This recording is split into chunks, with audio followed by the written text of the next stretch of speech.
Welcome to this session in our RUD 2020 Virtual Adoption Conference Reimagined, which focuses on the broad theme of adoptees as adults. My name is Hal Grodevant, and I hold the Rudd Family Foundation Chair in Psychology at the University of Massachusetts Amherst. I am very pleased to introduce this session, which features an important and fascinating conversation among 4 adult adoptees. Glenn Morey is a documentary filmmaker who, with his wife Julie, created a project called Side by Side, which features the first-person narratives of 100 adults who'd been adopted from Korea. Glenn will be joined in the conversation by 2 adoption therapists and our host, who discuss how these first-person narratives and the arts more broadly can be of value to professionals working with adoptee clients, and how these narratives can inform and enrich clinical practice, education about adoption, and personal development. After you watch this conversation, you might want to visit the Side by Side website, which is at sidebysideproject.com, and watch all or some of the 100 compelling narratives you'll find there. Alternatively, you might prefer to watch some of the narratives before watching this conversation. Either way can work. We hope that you'll do both, but the order doesn't matter. You can also register at our website to gain access to 2 special 20-minute videos that Glenn has compiled from the larger project on the themes growing up and searching for answers. Before we begin, I'd like to express my appreciation to our speakers and our sponsors, whose generosity allows us to make this series available to all of you at no cost wherever you might be and whenever you might want to tune in. I would also like to acknowledge the other members of our program committee, Dr. Holly McGinnis, Program Chair, Dr. Jen Dolan, Rudd Program Manager, and Amanda Moore, Events Coordinator and our Tech Wizard. When we started conceiving our 2020 conference on the topic of adult adoptees, I felt it was critically important to have the voices of those adoptees represented not only in our presentations, but also in our conference leadership.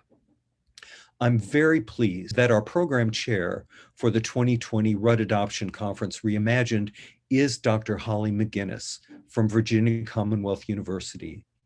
Holly is well known and highly regarded in the fields of adoption research and practice.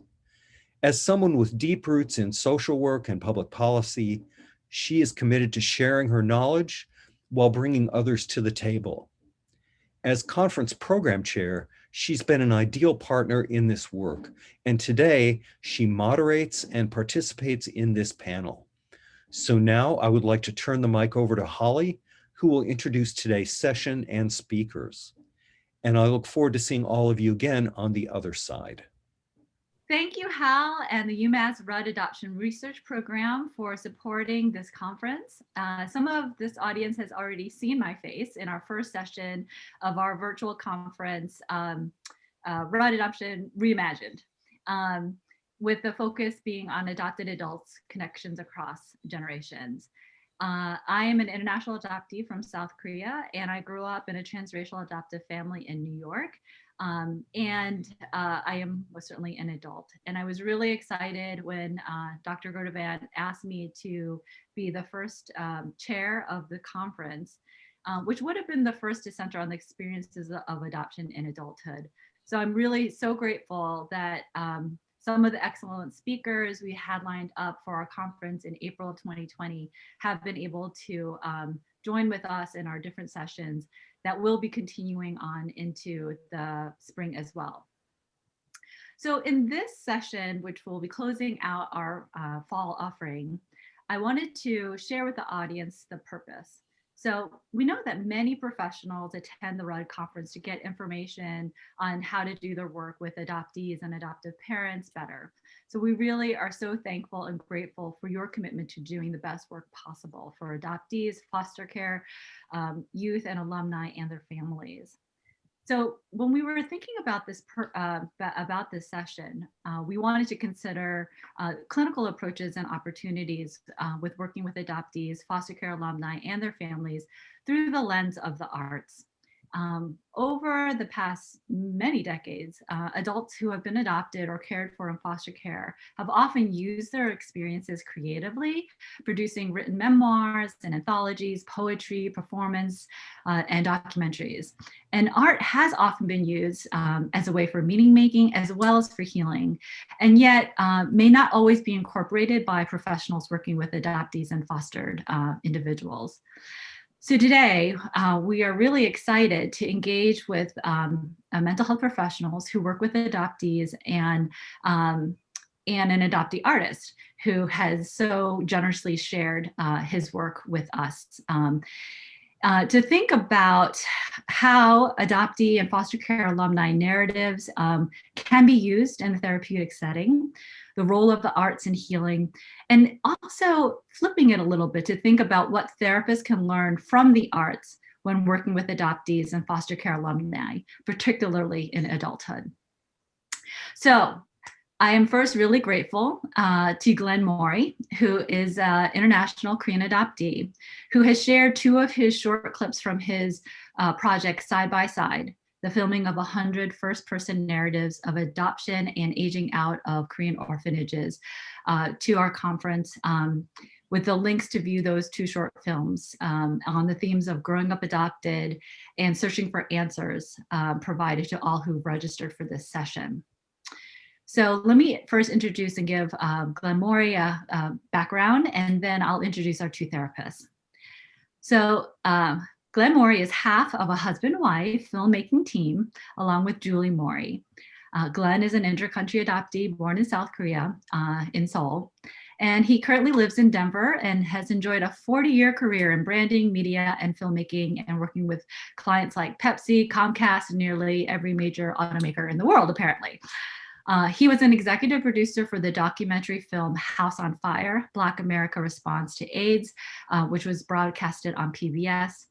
And Morey's current documentary film is Side by Side, which presents the stories of 100 former South Korean orphans and social orphans who were adopted to Western countries or who aged out of Korean orphanages. The Moreys have been featured on NPR's Morning Edition and All Things Considered, and Side by Side has won Gold Jury Award for Best Short Documentary at the Social Justice Film Festival. It has also won the official selection of the San Diego Asian Film Festival, Boston Asian American Film Festival, Dumbo Film Festival, and others. In 2019, Side by Side was adapted as a New York Times op doc called Given Away, as well as a 12-screen video art installation that exhibited in Seoul and New York City.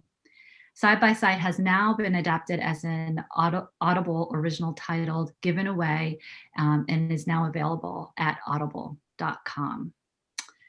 So thank you, Glenn, for joining our conversation and enlightening us more about the project and how it can heal, because I think that's a big part of what all of us are committed to in our work. I'd like to first introduce our therapist, Dr. Amanda Baden. Amanda Baden is a licensed psychologist in New York City, and she holds the rank of professor in the graduate counseling program at Montclair State University in Montclair, New Jersey. Her research focuses on clinical practice on adoption triad members, transracial and international adoption issues, racial and cultural identity, and multicultural counseling competence. Dr. Baden has written extensively on adoption issues, including having created a model of identity for transracial and international adoptees called the Cultural Racial Identity. And she is one of the editors of the book entitled The Handbook of Adoption: Implications for Researchers, Practitioners, and Families. We are really happy because Dr. Baden serves on the advisory board of the Rudd Adoption Research Program. She also served as a senior fellow for the Donaldson Adoption Institute, and serves on the board of Creating a Family, and is the chair of the Adoption Initiative biannual conference held in New York City at St. John's University and Montclair State University, as well as being a board member of the New York State Board of Psychology. So welcome, Dr. Baden. And I'm happy to also introduce Dr. Susan Branco, who is also a clinical assistant professor with the Family Institute at Northwestern University. She's an instructor with Rutgers University School of Social Work's Post-Adoption Certificate Program, and she maintains a private practice serving members of the Adoption Kinship Network, having done so since 2004 to 2018. Her research interests examines how school and clinical mental health counselors work with persons adopted transracially and clinical supervision practices with counselors of color. In addition, she has several peer-reviewed publications related to her research. She is a 2014 National Board Certified Counselors Minority Fellowship Program Fellow and serves on the Minority Fellowship Program Advisory Council. Recently, she was also appointed co-vice president of the Native American Concerns Group of the Association of Multicultural and Human Development. So welcome to all of you, and thank you for sharing your time and your wisdom and reflection today as we think about the two short films that Glenn has shared with us. So let's, the format of this one is going to be a bit more informal, more of a conversation tone, but we're going to start off first with Glenn. So Glenn, if you could tell me, us all, and our audience, what motivated you to pursue Side by Side as a project? You know, how did you find individuals to participate, and how did you conduct those interviews? So. Well, first of all, thank you, Holly, for inviting me to be part of this, and thank you to Rudd. This is a great opportunity, I think, to discuss some really important aspects of the Side by Side project. The idea of this project, however, was to capture not just a single story or even a few stories, but a really broad representation of Korean adoptees who were living in countries all over the world, adopted over the course of 60 plus years. So we filmed 100 adults, age 18 to 70, all of whom were orphans or social orphans institutionalized in Korea at one point. Some were adopted as infants, others as older children or even teenagers. There were wonderful adoption experiences, there were horrific adoption experiences, and everything in between. Some of our subjects were never adopted and aged out of the orphanages to live in Korea. So all in all, we filmed in 7 countries, 6 languages, and 16 cities. You asked how we picked the people who were in the project, the people we interviewed. You know, people always want to know this because how you pick people and who you end up using and don't use, I think, can really influence the direction of a project like this. And so the truth is here, though, is that we didn't pick anybody. They picked us. I put out announcements on social media telling people that what we were trying to do, and adoptees all over the world got in touch with us. I then had a phone conversation with most of them. Of course, we couldn't go everywhere, so we looked at the cities where we had the most responses, and that's where we went. Within those cities, we filmed everyone who wanted to tell their story. We didn't say no to anyone, and we didn't edit anyone out. We filmed 100 stories, and there are 100 stories at sidebysideproject.com. Of course, the biggest challenge was to figure out how not to influence the way people told their stories. I really wanted people to tell their stories in the way that they wanted to tell them, only including what they thought was important. So we ended up not asking any questions. A couple of weeks before the filming, I talked to them over the phone, and I framed the interview this way. I asked them to tell me about themselves as Korean adoptees in a roughly chronological way, starting with their earliest memories or information, through their adoption and growing up in their adoptive family and country, through their adulthood to the time of the filming. And I said they'd have an hour. We could stop for breaks or even do-overs, but that the hour was theirs. So the stories on the website are 99% unedited. And in that way, you can experience what it was like to listen to them tell their stories. In many cases, they revealed experiences and feelings that they have as adoptees for the very, very first time. Sometimes they remembered things as they told their stories or connected dots that they'd never connected before. But these these stories on the website are precisely the way they told me their story in the studio. Mm-hmm. What was the studio setup like, Glenn? Well, it was really quite simple. We were on a plain, stark white background, and the reason we did that is because we wanted everyone's story to begin on a level playing field. We didn't want people to be in locales or locations or surroundings that might allow viewers to somehow judge them before they even started telling their story. We wanted everybody to begin on an equal playing field. The second thing we did is we flipped the camera on its side and we filmed it in portrait mode, so vertical. And the reason we did that was to try to eliminate as much extraneous detail as possible, really to focus on their faces. And the third thing that we did that was really important was we used a special type of camera that allowed our participants to very easily make eye contact with the lens of the camera. And in that way, we were able to give our audience ultimately the same experience of looking into these people's eyes as they told their stories as I had when I was in the studio, which I thought was really important. It was such a big part of my experience of hearing their stories was that eye contact. And we wanted to give people that same experience wherever they viewed these videos. Yeah. So it was just me, my wife, Julie, and the subject in the studio, nobody else. And when we got into the studio, the subject just started talking and really in most cases talked continuously for the next 30 minutes to an hour.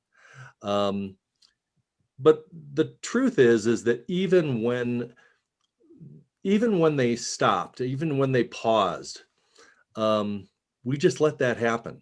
We didn't try to fill that space. We didn't try to direct them out of that moment of silence. We let them find their own way out of that moment of silence and out of that break so that they could continue to tell the story that they wanted to tell. Yeah.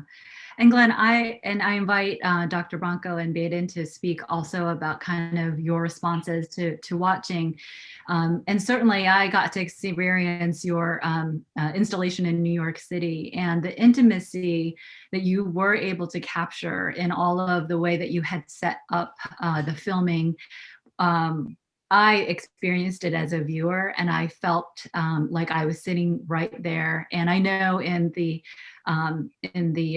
exhibit space, you even had chairs so people could literally sit there and across from the images of the people talking. And I was really struck with that intimacy. And definitely you had boxes of tissues nearby. So I don't know, Amanda or Susan, do you have any thoughts around what Glenn had shared?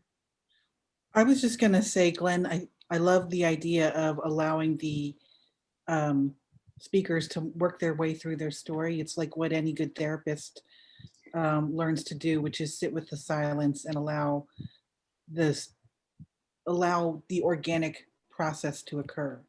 And you get a lot of realism and a lot of a good picture into their inner experience that way. Yeah. It's true. That's exactly what happened. And, you know, I've sat in so many thousands of these kinds of interviews, and I've never done it this way before. And it was incredibly eye-opening. Yeah, because you're quite an expert in filming and interviewing. And I had the pleasure of getting to meet you while you were in Korea and I was in Korea, and you were looking for possible individuals to share their stories who had not been adopted. And I just wonder, you know, thinking of yourself as an international adoptee and what the process for you was in making the film. And how had you, if you had tried to make this film when you were 20 or 30, how it might be so different than when you did make it, Glenn, if you could share some insights like that. Well, I had been involved in the Korean adoptee community for about 10 years before we started making this project. And to be honest with you, I thought I'd come a long way. I started getting involved with the community when I was 42. And that's, I know that's really old to get going in something like this, but I spent those 10 years thinking that I had come a long way and learned a lot about myself and how I could come to terms with some of the feelings and experiences that I've had as an adoptee. Wow, you know, when we started doing this project and we started filming these stories, I quickly learned otherwise.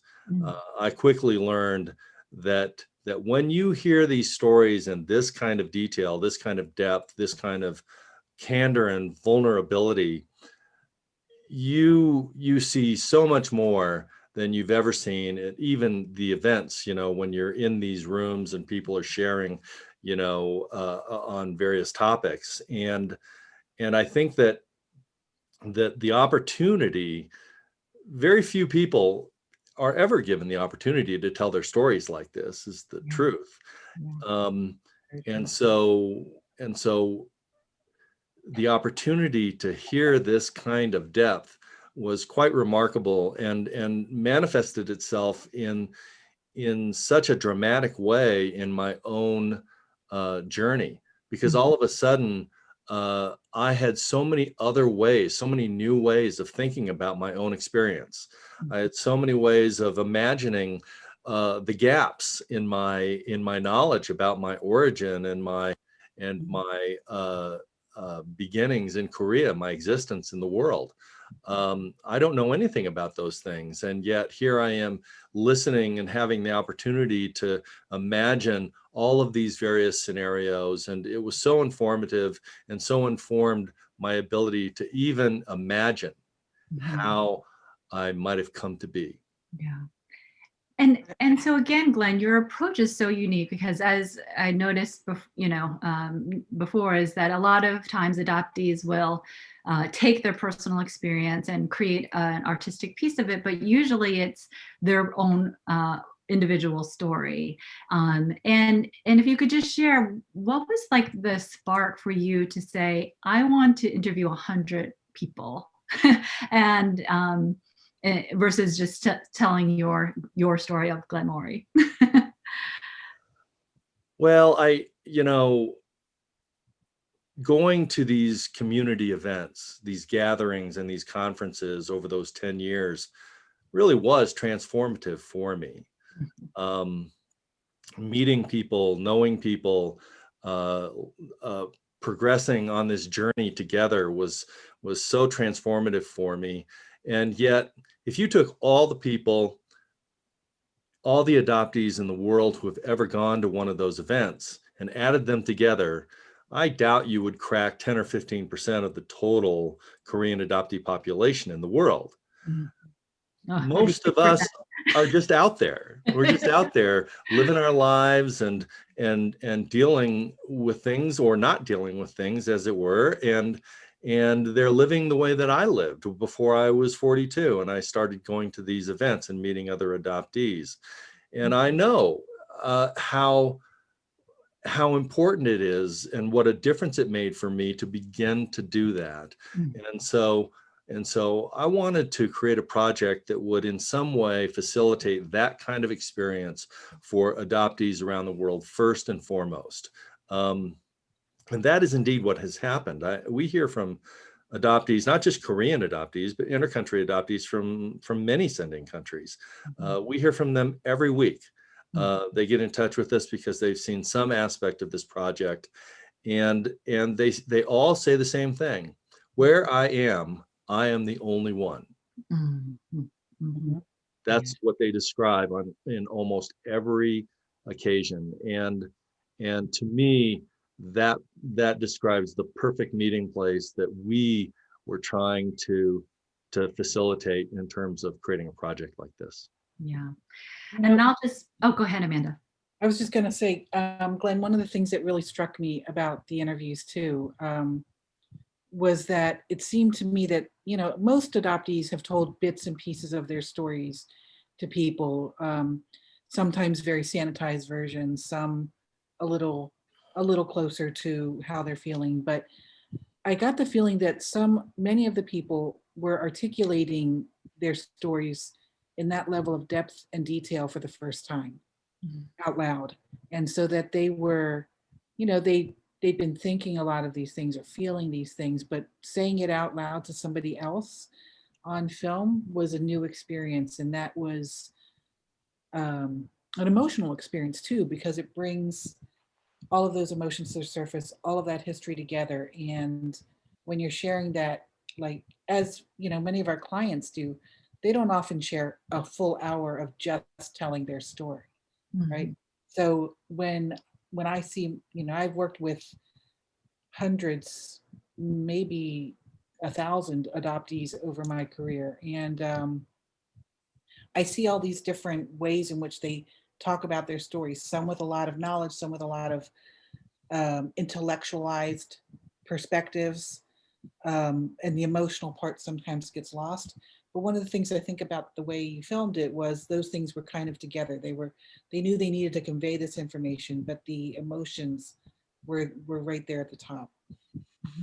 Well, that's such a great insight that you've provided here, because and such a true one. It reminds me of the fact that I did actually ask one question at the end of most of the interviews. And in fact, I asked this question in many cases after the cameras were off. I asked, how much of this have you told other people? Mm. Your family, your siblings, your partner, your kids, your friends, the people you're closest to in the world. How much have you told? And the answer almost universally was very little. And this is something I've spent a lot of time thinking about over the course of the past several years, wondering why exactly that is, and it's not just the opportunity that's, this unfettered opportunity to sit down and tell your story. I don't think it's that simple. I think it has a lot more to do with how counter the real story is to what we know from our life experience. What we know is the acceptable narrative for adoption.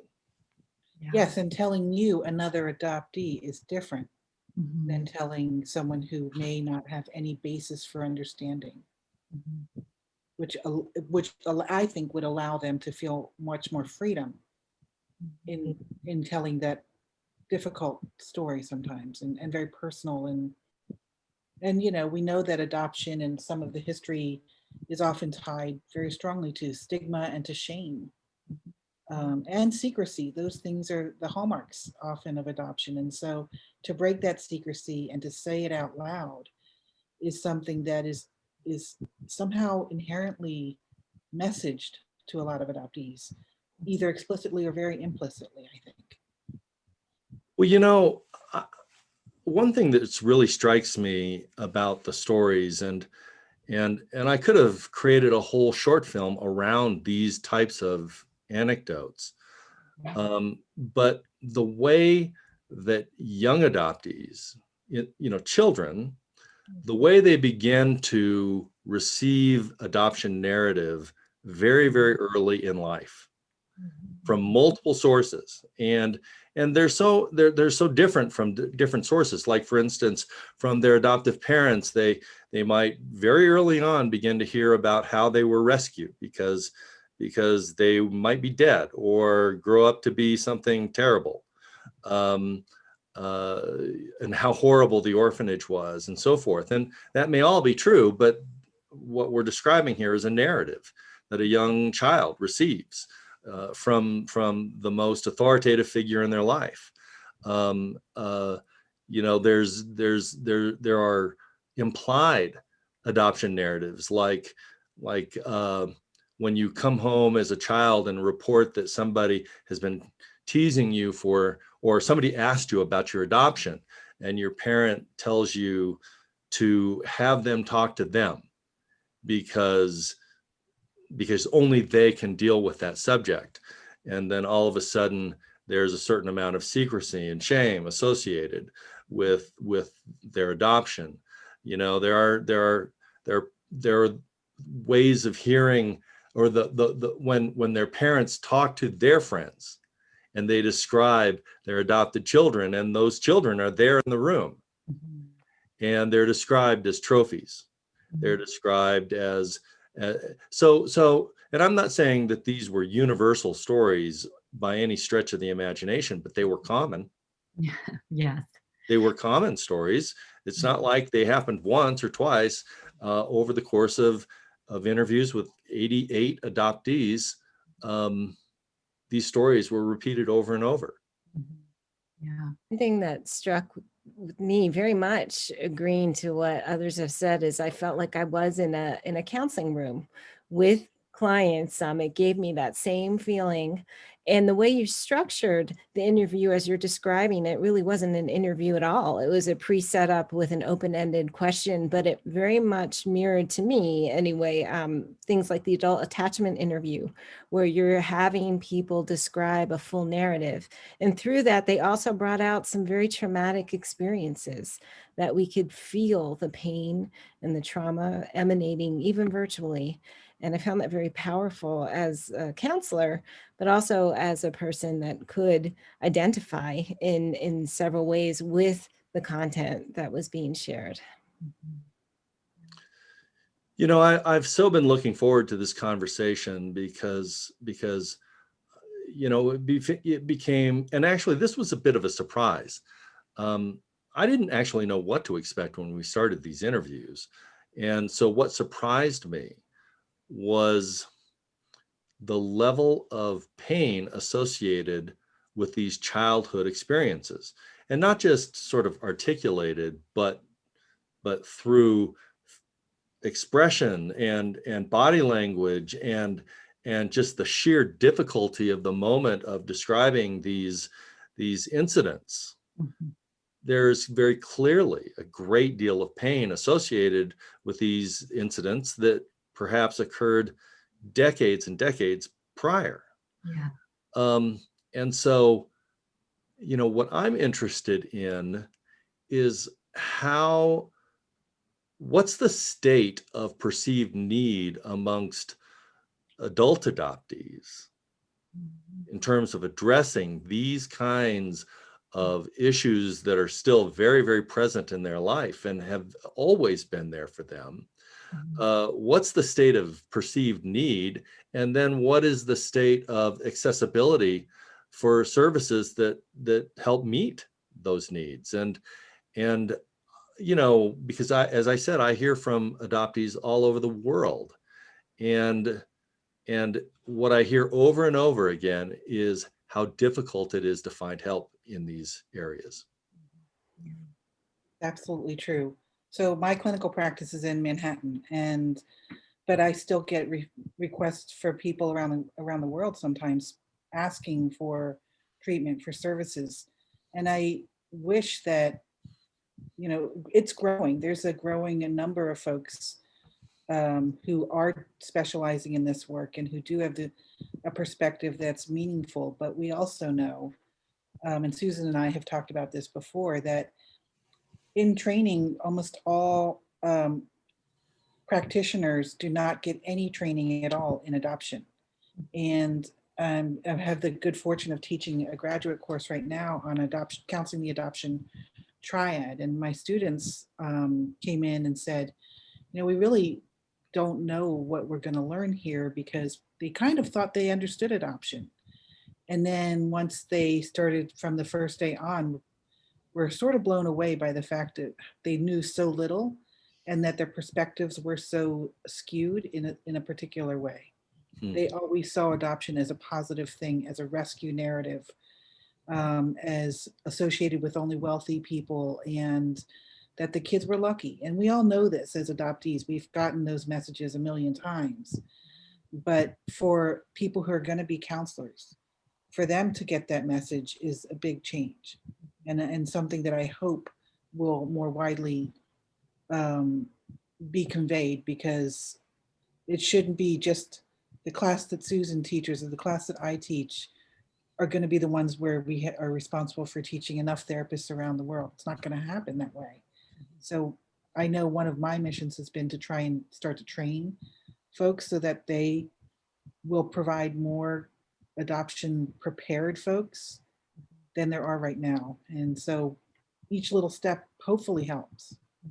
And Amanda and Susan, how would you think that Glenn's work could be part of that training of future therapists, or how you might use Glenn's work, say, working with an adoptee who comes in? Because I think often, especially when they're adults, or even when they're children, I think adoptees come in because of behavioral and emotional stuff. They're not putting front and center their adoption. And yet, as adoption competent therapists, you ask, and you know that that's part of it. But I think many therapists would not even ask or think that adoption is a critical part of the emotional and behavioral problems that are impeding their life. And I think that sometimes adoptees don't know that adoption is a piece of what's impeding them. And that's why I think, Glenn, your film is so powerful, because one, it's multiple voices. So you sit there and you're kind of like immersed, as you said, and as an adopted person, that hat that I'm wearing, I'm with you. I mean, I grew also immensely by hearing and organizing and meeting and so many adoptees. That was my PhD, was listening to all of those narratives. And I think your goal of trying to create that experience for people who, like you said, maybe I think it's only like 2% of the adoption community has actually ever had that experience of being in a gathering, or big or small, of adoptees. So I just was hoping that Susan and Amanda could speak to that. Sure. There's so many things I thought about with this. One, I thought, wouldn't this be a wonderful research project to code the themes that have emerged from all these interviews? So that would be tremendously helpful. But in an individual sense, I would even imagine looking at some of these videos together with my client, because they are so profound, but also we want to be with someone given the level of emotionality that you would imagine it would elicit, given that it elicited in me, someone who's been doing this for a while and constantly growing. So I'd want to do maybe segments together in session. For teaching purposes, I could really see it starting with, how would you even get to the point with a client that this kind of content would be shared? Well, really, it goes back to, is it on your intake, asking about adoption status? And I know this is something Amanda's talked about too. How are you broaching and addressing the topic of adoption with your clients, so that you're putting it as an awareness, not saying that's the causal factor for everything, but saying this could be a piece of what's happening, or as Holly put it, impeding your goals that you want in your life.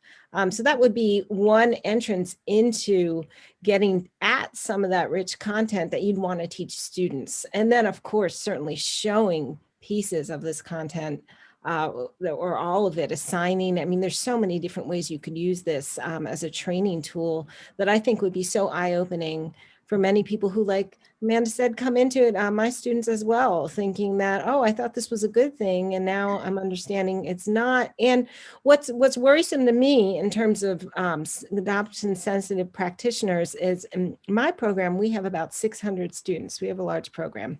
And I usually I don't see all of them, of course, but we'll get emails saying, I'm working with someone who's adopted, and I don't know what I'm doing. We haven't had training. I saw in your bio that you do this. Can you meet with me?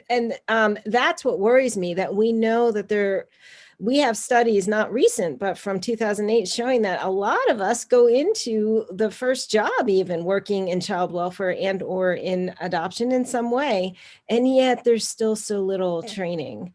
And that's a concern. And like Amanda said, they could take my class, and we've done some inroads. We've tried to put things out there, but we still need it to be more universal. Absolutely. And in terms of therapy for me, I use a lot of media, a lot of arts kind of work with my clients. I'll assign a few movies here or there. I've even had clients come in and say, okay, well, I knew I was going to be meeting with you.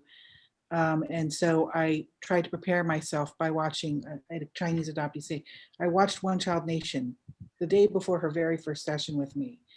And if you haven't seen it, it's a pretty intense, raw film about birth parents in China.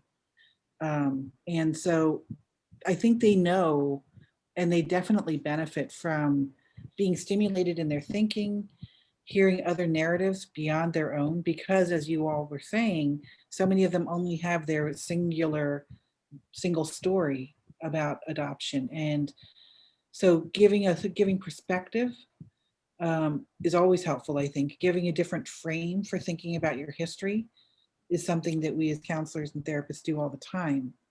And so I see it really as a useful tool.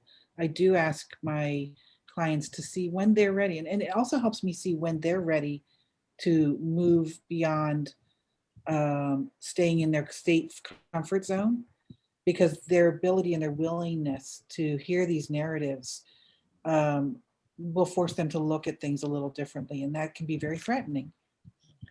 So they do need the support in that process. I've also met a number of adoptees through my practice who come because they know what I do as a specialty, but they also have never really felt like they fit in with the adoption community. And for them, and you've probably experienced this a lot, Susan, that for them, they feel like, oh, we know this community's out there, but they're not like me. I'm not going to fit in with them either. I don't fit in with white people. I don't fit in with Korean people, and I'm not going to fit in with Korean adoptees. And that marginalization is a narrative that they've held without ever necessarily hearing the stories like you show in the side-by-side project. And once I think sometimes they hear that and they see that they're relating to their stories in similar ways, it can make that community be more accessible to them. Yes, as a community organizer, we would see adoptees come and go, and some would come and stay. But there was definitely a revolving door piece of it. And I do think, Glenn, that your film and the multiple ways that you have been thinking about how you can disseminate through the audiobook now, for example, you are going to reach more maybe hearts and minds than any of us here. Now, some of those hearts and minds you're going to want to direct to us, but as professionals, but still, I think your work, and that is maybe one of the kind of gifts of artistic creation, is that it can have a wider audience than say us as researchers or therapists. One thing that strikes me about my experience with talking with people who have seen some of this work, seen the short film or seen some of the long stories on the website, is that it has value for adoptees in terms of giving them a vocabulary to describe things that they feel very deeply but have no words for.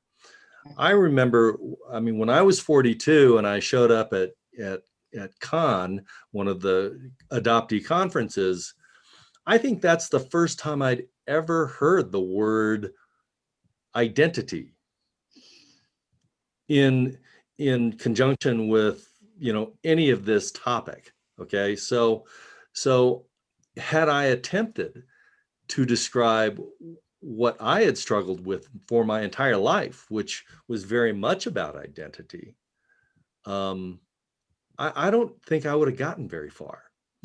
And it was only after hanging out with all of these other adoptees, and it was only after going and hearing speakers and so forth, that I began to create this, I began to develop this ability to articulate some of these things that I'd been feeling and some of these experiences that I'd had.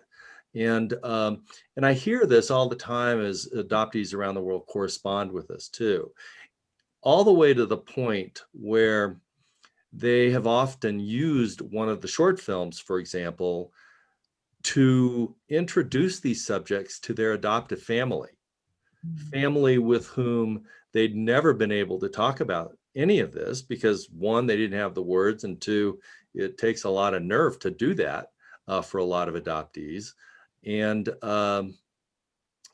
so this has played a role in that part of the relationship. So I don't know. I think that it's not just learning about the issues per se. I think that people already know about the issues because they've lived them. They just don't know how to talk about them. Yeah. Or they don't know it's okay to talk about them. Absolutely. And that's that shame part that comes so often with this story, because that stigma gets associated with their history. And because we know that the oppressive forces also, I mean, colonialism, all just oppression in general, is tied so strongly to a lot of these stories, and that feels disempowering. So I think that's also what we see in folks carrying the shame with the truth of their past, and the fear of the truth of their past, because that also comes into play. Sometimes the fantasy of what we want to have happened is much more comforting than what we can learn and to find out is fact. Then the options become much narrower in the way we think about our history. You know, I'd be interested in hearing what you all think about, at least in my mind, the fact that fear of these subjects plays such an enormous role in our ability to acknowledge them to ourselves, even, let alone to discuss them with the people we're close to.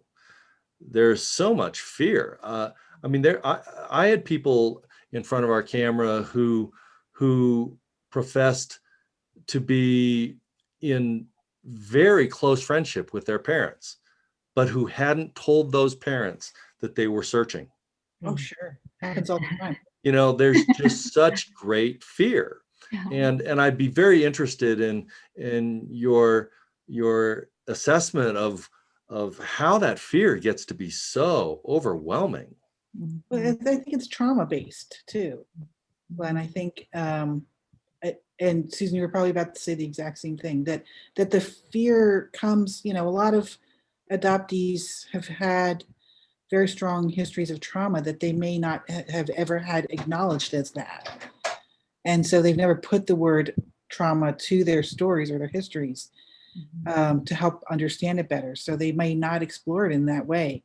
They might not look at it as fear, and they look at it as loyalty, gratefulness, taking care of and pleasing their families, as opposed to being able to take, you know, look behind the curtain and see what else is there. I was going to speak to that, and I heard it actually from you, Amanda, a long time ago, when you were talking about when children are first adopted and all the massive amounts of assimilation they have to do out of survival. And that in and of itself is trauma. So I do agree with that the fear gets wrapped up in trauma and divided loyalty. And again, the pushback from the dominant narrative we hear in our society about what adoption means, and all that gets internalized and covered up. So even thinking about talking about it feels very threatening and scary. And it's our work to do, like what you did with your video, to normalize and validate that it's okay to talk about it, and that by saying the words out loud, something terrible won't happen. You'll still be able to exist and even thrive, perhaps, and survive at best. Mm-hmm. I think a lot of this, what you're doing, Glenn, too, your work is providing something that a lot of us talk about, which is adoptee socialization. We are providing the opportunity for adoptees to learn how to be an adoptee. Now, certainly they know how to live in their families and with their personal lived experiences, but to become acquainted with the adoptee community, to learn the language and the ability to articulate some of their experiences is that socialization, to know that meeting other adoptees means you're going to instantly understand each other on a certain level that doesn't happen with people who aren't adoptees necessarily. But one of the things I think that's challenges, a lot of adoptive parents never get adoptive parent socialization. And so if they had, they might be able to do what is often called communicative openness, to be able to talk about adoption freely and openly with their kids and let their kids know they don't have to be taken care of, and they are open to all of the messy feelings that come with adoption. And I think that without that socialization, they're just trying to parent like non-adoptive parents without having to deal with that messiness. And that becomes, I think, a problem. And one example in your narratives that so points out this topic is the young person who talked about the cartoon that their adoptive mother had that they would frequently go back to validate their lived reality. That is an example of adoptive parent socialization. But I'm sorry to say that, to me, in my experience, that is much rarer than not. And I was really struck too, again, you know, as researchers and therapists, we have a lot of theories and language that actually, I think, removes the emotionality and the vulnerability and the rawness. And so we say the word trauma, but what does that look like? I think in your film Growing Up, with the young person who, or actually middle-aged, who said, I kept asking about my birth mother. And then when I was 5, my adopted mother told me that she was dead. And it was just like, she just killed that hope, that moment.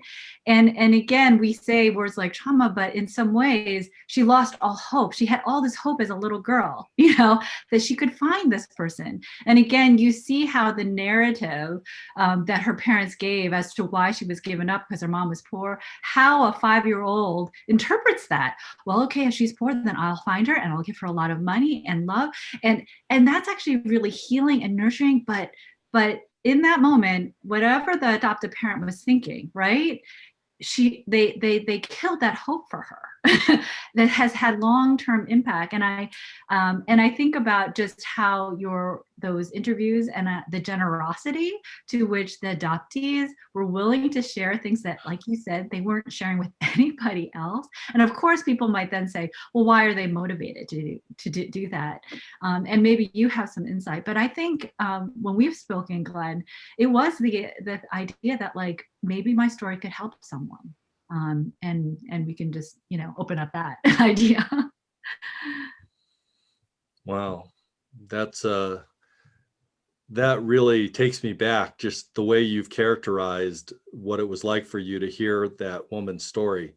I remember being in the room when she told that part of the story, and it just destroyed me. And I think I take very much to heart that these people have been able to convey very real issues that in academic ease would be rendered almost meaningless compared to what these stories do. This leads me to ask you a question, Glenn, and I mentioned it to Holly when we were talking. As counselors and therapists, we are trained extensively on counselor self-care. So we can monitor ourselves for vicarious trauma or burnout even. And I was wondering how you took care of yourself and what this experience emotionally was like for you. You gave us a little glimpse, but I did want to hear more. Yeah, so I have been working on this project for 7 years. It has been 7 pretty much nonstop years since we just released the Audible original. So, and I've heard all of this material hundreds of times over. And I have to tell you that my emotional reactions to hearing some of this material remain really, really strong. Even today. I remember just a couple of days ago, I heard the completed production of the Audible book. And it was the first time that I'd ever heard the story of a woman who is French Korean. And I've heard her story in French, but obviously I had no idea what was going on. I have to read the captions that we put onto the picture in order to know what's going on. And, obviously it's not the same impact. But when I heard that story as read by an actor portraying that person, reading that story, it rendered me absolutely a mess for hours. And I would have to say I've had that same experience or something very close to it, probably 300 or 400 times over the course of the last 7 years. And when that happened, I would frequently just walk around the block because I just wasn't able to continue to work. And most often I had those situations, and then I had to ask myself, why am I reacting so strongly to this? And sometimes it was clear and sometimes it wasn't. Sometimes it would happen 20 more times. And I would keep asking myself that question. What about this? What about this is doing this to me? And it was only about a year ago that I finally came to terms with what seems to be the fact that I am very, very angry at my biological parents. I'm very angry that I got left at 2 weeks old in the middle of Seoul in January without a shred of information. That does not make me happy. And even as I say these words to you, I am not happy. So it's been a long road, and it's been a long road of self-discovery. And I am very, very conscious of the fact that this is the type of impact that this material has on people who expose themselves to the side-by-side project, whether it's the full interviews or the short films or now the Audible. And so I ask you this. A lot of these people contact me when they've experienced this stuff because they don't know any other adoptees. And so from halfway around the world or halfway across the country, all of a sudden they're writing to some guy they don't even know because he's the only adoptee they know. And they ask me questions about their experience, and they ask me questions about what to do about the fact that they are the only one and they don't know how to deal with some of these things that they're thinking about. And I have no idea at that point what to tell them other than to say that there are websites and resources and books and so forth, but there must be a better way to direct inquiries like that. There must be a better way to direct them to help. I think for years, for various people that I am in touch with through the adoption community, we've all wanted a strong and good directory of professionals who can be from around the world. There's a few that have been started that I use really frequently. And some states are much more, have many more options than others. And so I think that's one of our big challenges is the training issue is that Susan and I both see happening leads in many ways to the availability of actually having professionals who can help folks around the world. And in places, I think the other challenge is in many countries, talking about adoption, seeking therapy is a challenge and has a stigma in the first place. And then also disclosing to children that were adopted in those countries that they were adopted has another stigma. So a lot of folks, these people are delayed discovery adoptees. They don't find out until they're much older that they were adopted. And so by that time, they've been lied to many times. So that's in a same race family. in a transracial family, of course, it's much harder to hide that stuff. So, but still, the services in a small Swiss town may not be there, and they may never have those options. And unless they leave where they've been raised, they're probably not going to. Now that there's some more telehealth that's happened, ironically, as part of this pandemic, it may open more of those avenues up for folks. But I am fully with you that there's not enough services. There's not enough well-trained services. Many folks identify themselves as adoption competent without any real training to back that up.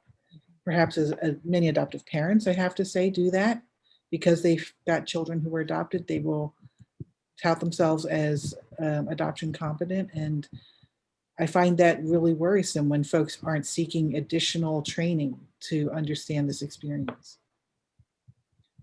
I think also for therapists who are members of the adoption triad, adoptive parents or adoptees, what you remind me, Glenn, is that great therapists are always working on themselves. And so they are doing exactly what you did, Glenn, where they're still asking, what don't I know? And stepping into the discomfort and noticing, well, you have to first notice that, gosh, I still have triggers. And I laugh with Amanda and Susan because I know I'm like, I've been doing this work for 25 years. Like, I thought I was done. And I keep finding new things, you know, because you could just get deeper and deeper. And I would say, Glenn, like watching your film triggered me again. And just like, I think as when you work with individuals, and even for myself, I'm like, I've been kind of traveling back into time and space, but you are a different person. So what you pick up each time is a little bit different too. And so what resonated the first time I've seen your work and then a second time is a little bit different. And I think what often happens, because the films are so powerful and are so emotional and bring us right to our utmost, most vulnerable fears, is that people will say, that's not true. Right? That's the most effective defense. Like, they are lying, they're, you know, whatever they can do to like get themselves extracted out and not feel what the individuals are feeling, when really what is the invitation is to say, what is that about? And so, Glenn, you know, seeing how you have been working with this work for 7 years just reminds me as well that the best therapists are also always working on their edges to know, to continue to grow too. I fully agree with that, Holly. You know, I learn things from my clients all the time. And as I said, I've worked with so many, but I'm always learning other ways in which they're processing this experience and other ways in which they can benefit from various techniques we might know or perspectives we might share. But it's a moving target, a lot of the adoption healing process, because it's different for everybody. And there's, you know, we really want people to have more supports in going through it. And that's not always the case, unfortunately. Can I touch on something real quick that we haven't really broached yet? And I'd hate for this opportunity to have this conversation go by without having done this, but you know, so much of these conversations ended up being focused around experiences with race. Just so much, starting of course with childhood experiences with race and racism, to adult issues. And what strikes me and as being sort of the core thought here is that most adoptees do not get any assistance and any help in racializing themselves. So no one teaches them how to be Korean. No one teaches them how to be cool with being Korean. No one teaches them how to deal in a world that treats Koreans one way and other people a different way. So my question is what do these materials reveal in terms of how adoptees who have maybe gotten through a large portion of their adult life, but still have race issues and racialization issues? What would you say to those folks that are still struggling with this and still struggling with what has been termed in so many of the stories as strongly as self-loathing for their Koreanness? Yeah. You know, it's not just little kids that are feeling this. It's middle-aged people. It's old people. It was me at 42. And this is what goes ultimately to the core of why I'm so happy that I've gone on this journey. And it's because I am finally reaching a point at 60 years old. I'm finally reaching the point where I'm beginning to live my life more authentically. It's a great question. To me, I think what you're describing is what I talk with my clients about is not feeling comfortable in their skin and not feeling like the image they see in the mirror reflects back who they feel they are. And, you know, in terms of just academic theoretical language, we talk about that as internalized depression, right? They've taken on the dominant culture's disdain for their race, for their ethnicity, and they start to believe it about themselves too. They have internalized often whiteness and have real fear and discomfort with people who look like them. And a lot of that's from not having any real exposure to people who look like them. So it's seeing them as a single dimension, one story again. And so how do you help those folks? I think part of it is helping them learn to do an analysis of what they're thinking and their experiences, inviting them to join in exploring their culture and exploring their birth culture, I should say, and the people who look like them, diversifying their lives. Sometimes it's very scary. You know, this is part of what I see with folks who are also afraid to meet other adoptees because other Korean adoptees look Korean. And so it may be really uncomfortable for them to join those groups, not just because they're adoptees, but because they've always felt a disconnect from that racial group membership. And so I think of it in terms of knowledge, skills, and awareness, right? So you start with some of the awareness of where these issues arise, the awareness of your internalized oppression, the awareness of your notions and stereotypes about race. You get knowledge that counteracts that, and you start to learn and immerse yourself. Even watching the films side by side can make, I think, can help adoptees feel more comfortable, as though they know other people who look like them in a more, in a deeper way, not just as this flat single dimension. And then developing skills, learning to practice it, and making themselves seek out opportunities. But it takes self-esteem, it takes confidence, and it takes work on their depression. And I think that's where you're seeing that overlap probably with a lot of the folks you interviewed who had this self-loathing and were depressed and had no resources to address it. I would echo everything you said. I see that very much in my own community. I'm an adopted person from Colombia, and I see similar responses, similar concerns for those of us who are lighter skinned, perhaps trying to pass as not Colombian, not really even knowing what someone from Colombia looks like. And you could really generalize that to a lot of different inter-country or internationally adopted people, and really just being the support to help people to start to explore that world, and being the non-judgmental presence when they don't like it or it feels incredibly uncomfortable or threatening. And also preparing them for, once people start shifting into that world, their support system needs to shift with them, or they need to find other supports that will make that transition with them. And that can be really challenging as well when families don't come along, or significant others or partners aren't able to come alongside them. It can create a whole universe of disruption. But our work is to be the steadying presence, to continue to validate the worth of that exploration so that people can see themselves congruently with how the world sees them and who they are in this world.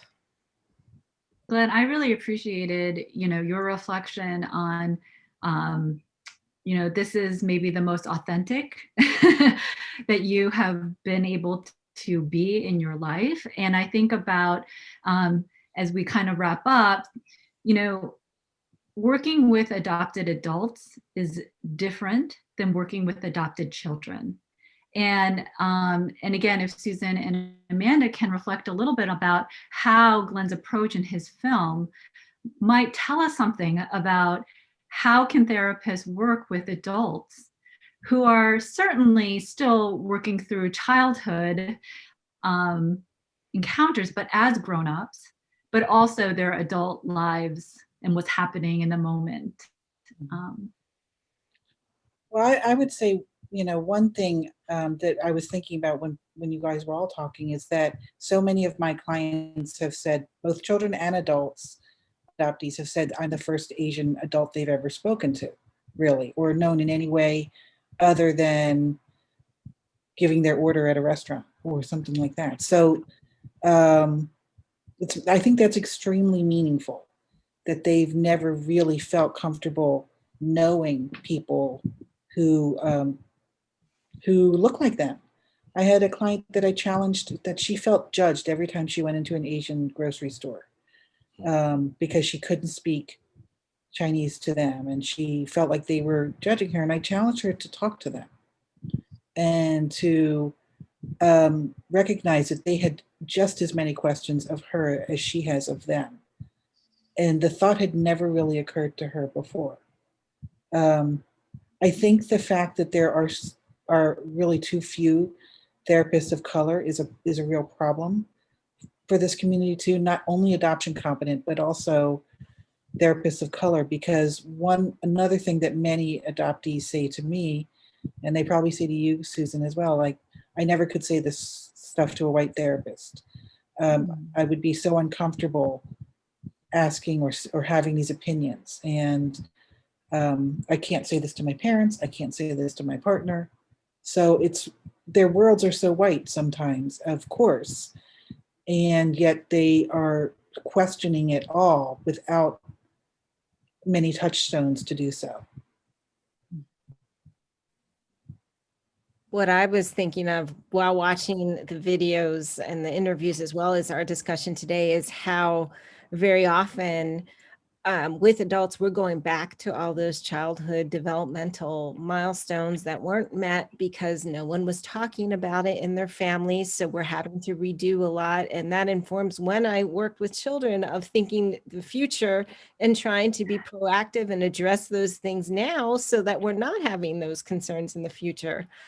Is also very helpful. And I've had similar experiences with clients who are very scared to even take a public bus in my community because they feel like people who are the Latinx community are staring at them and thinking things about them because they don't speak Spanish. So it's a lot of helping people just to titrate themselves, for lack of a better word, to be able to tolerate being on a bus with people that look like you.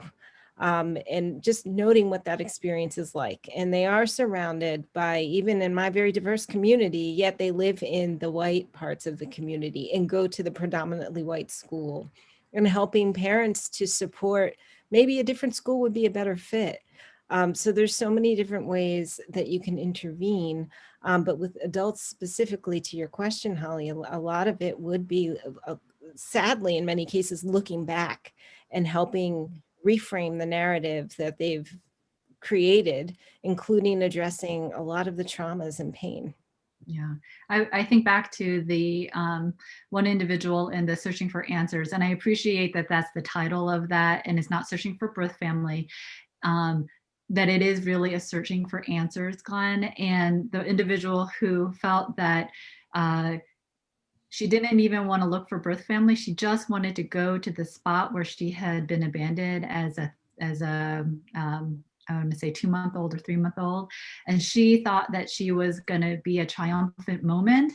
And all she was overtaken by was grief, loneliness, abandonment, all of those emotions. And she said in that moment, all of her successes, since being adopted, just didn't help. And I think that kind of, that's what we're saying is trauma, right? When we use that word, and that for so many of us, we've never had permission to go back to that moment where we were a little baby or infant on a cold street on a cold January day, and what seems so unimaginable. And that the grief of that having to happen to you, that is the underbelly of adoption. You cannot gain unless you have lost something, and what we have lost is something so profound. And I think, again, your work in the interviews and how you did it, you really allowed the space for people to discover that for themselves. And I think that is one of the takeaways I think of when therapists work with adults is we maybe don't have to tell them what to do or think, but just maybe put a mic there in front of them and say, tell us your story. And Susan and Amanda, you can add your 2 cents on that.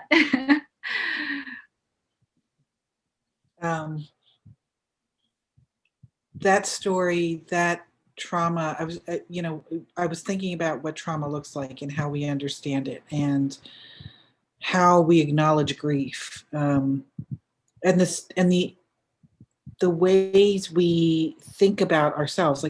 So I was telling you that I teach this class of graduate students doing an adoption, and they've watched many films. They've had many guest speakers who are adoptees, birth parents, adoptive parents. And so one of the things they'll say after they hear the guest speakers, I really can't imagine. I can't imagine what that's like. They've just heard someone come before them and tell them this story of trauma and tell them the story of pain. And even with that first person narrative in the classroom, the Zoom classroom, it's really hard because it feels like that shouldn't happen to people. And I think that's what they're responding to, that these kinds of traumas shouldn't exist. And how do people survive that? And so for me, I think when I work with clients too, we talk about their survival and their resilience and what they've done, how they've coped. Some of their coping has been great. Some of their coping has been poor. And so I think starting to unpack it that way without using the negative self-esteem talk and saying what a bad person you are, it's a lot more effective, I think, to talk about what coping skills you used that weren't working. Because that implies that you're acknowledging that the grief and the loss and the trauma is there. My takeaway is very similar, that all too often, unfortunately, another stigma that we face is that we as adopted people are eternally damaged, or there's something profoundly not right with us. And what I like about your videos, and I think they highlight this, is that there's something profoundly amazing about us and our resiliency, our survivor brains, and that we made it. We still survived. Was it a smooth passage? Most likely not. Probably quite painful and rocky, but yet we're still here. And it's a matter of the things we did to survive. We may not need to use all of those anymore because we're in a safer situation, but always to look at it from a strengths perspective and not as something pathological. Yeah, totally agree.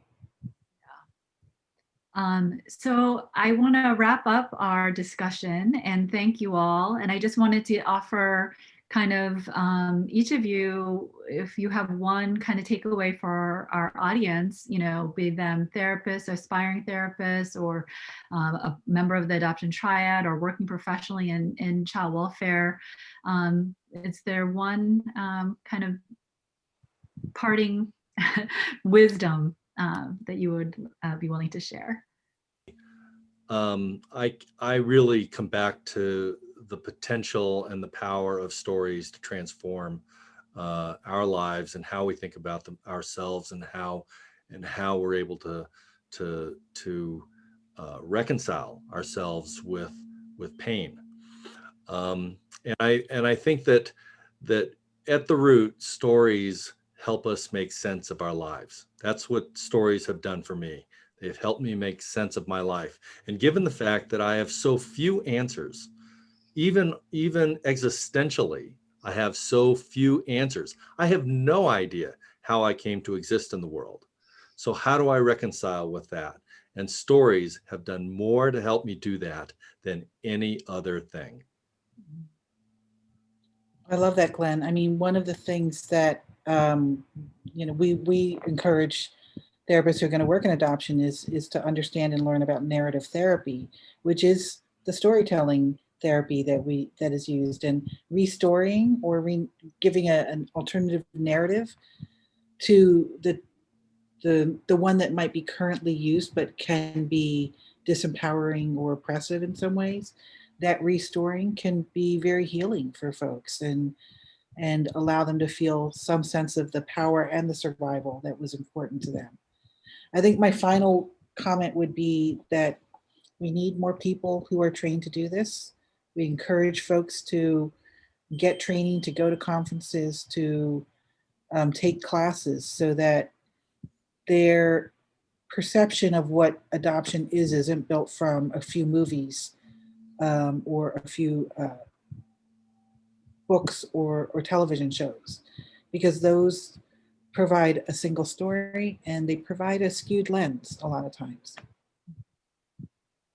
I would agree with everything that's been said, but also in terms of we need more people who can do this work. And then I'm encouraging you to continue to grow and then find other like-minded people in the world to consult with and be with, so you can continuously grow, and also be on the lookout for your own self-care as you do this work. Because as we've heard and we've experienced with your stories, that it can take a lot out of you.